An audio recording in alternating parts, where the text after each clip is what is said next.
you hit us up and you said Oregon. Yeah, we heard about Ohio State. Yeah, we know Michigan's in that conference. Oregon's going to win the Big Ten, their first year in the conference.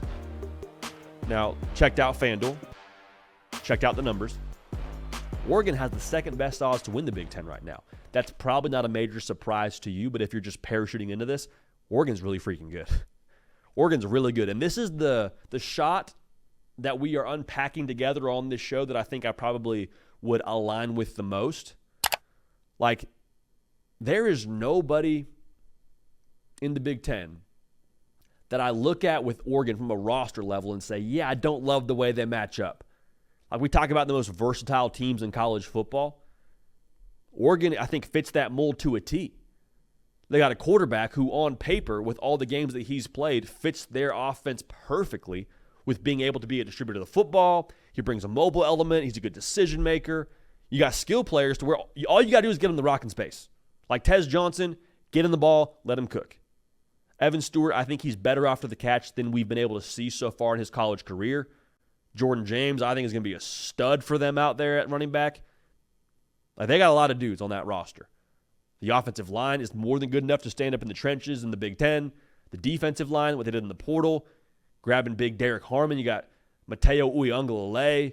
You got Jordan Burch. Like, you walk through every single position group for Oregon. There is not one group that I'm like, I don't know if that's good enough.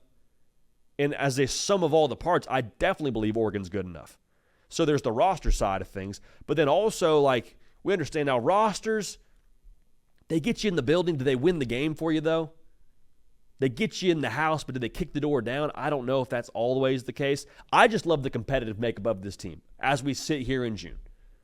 And there's a lot that we're going to learn about Oregon with this new squad, with their new leadership, with Dillon Gabriel running the show at quarterback.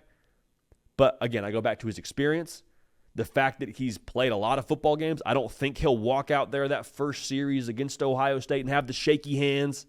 I think he's going to be pretty calm, cool, collected, and be able to do what you need to do as an offense and operate that car how he's supposed to.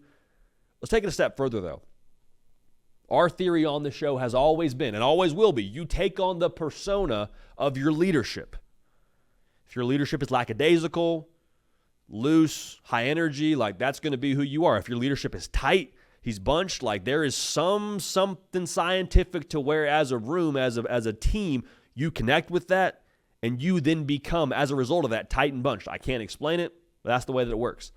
Dan Lanning, his persona is tough, is going to be intense, it's going to be laser focused, it's going to be super prepared, be physical, all those things.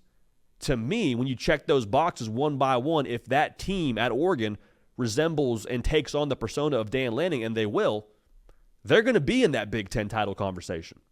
So Dan Lanning, to me, is the real X factor in this whole thing. Also, he's only in year 3 as a head coach, which is wild to think about. Checking out the schedule, they get Ohio State at home, no Penn State, or at Michigan. There's a path there for them to be in that Big Ten title game. I fully believe that. I think they just have to split Ohio State and Michigan.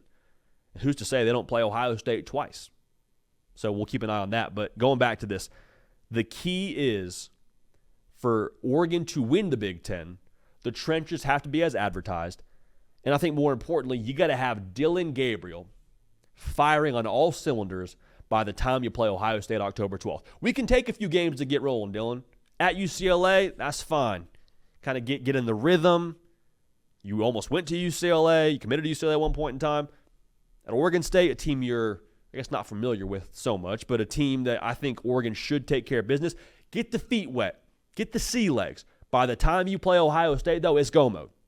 All right, there can't be any double clutching, second guessing. Like at that point, we got to be totally comfortable with everything within the offense. Got to know all the checks, got to know all the buttons, all those things. We got to be able to operate this offense like it's ours. Because in that game, that will determine, in my opinion, exactly not the ceiling. It'll be a great litmus test, though, for Oregon. I'll just say that much. Obviously, playing a roster of Ohio State's caliber will be a great litmus test. But let's walk this through even further. I haven't made my prediction yet on the Big Ten. We will do that as we get closer to August. But if Oregon wins the Big Ten, They get a bye in the first round of the college football playoff. But if Oregon wins the Big Ten, just optically, think about this. You would have Oregon, a brand in college football. It's very recognizable, but is it the most traditional? No. But if they start beating Ohio State, very traditional brand, beat Michigan, very traditional brand, I think Oregon just is a whole Mentos and Coke situation. Just absolutely blows up from a national perspective. Because no longer can you make this argument against Oregon when it goes to, the recruiting side of things that, hey, they're in the Pac-12. Hey, are you sure you want to go play against that level of competition? No, Oregon's now in the Big Ten, and guess what? They're beating those big brands. They are the big dog in one of the biggest conferences, one of the most competitive conferences in college football. Dan Lanning said it on the herd. There's 2 leagues everyone wants to be in right now. Oregon's in one of them. If they own that league the first year, when Dan Lanning's in year 3, same thing I said about Kalen DeBoer at Alabama. What does year 4, 5, and 6 look like? What does the future look like if that's the jumping off point in the new conference, which is, again, one of the premier conferences in the sport? So I like this shot. We will call our own shot in the Big Ten here soon, but Oregon winning the Big Ten, their first year in the conference, not crazy in the slightest. Hey y'all, thanks so much for watching. Subscribe to the channel here to make sure you don't miss an episode of The Hard Count. Also be sure to check out other videos on the On3 YouTube channel.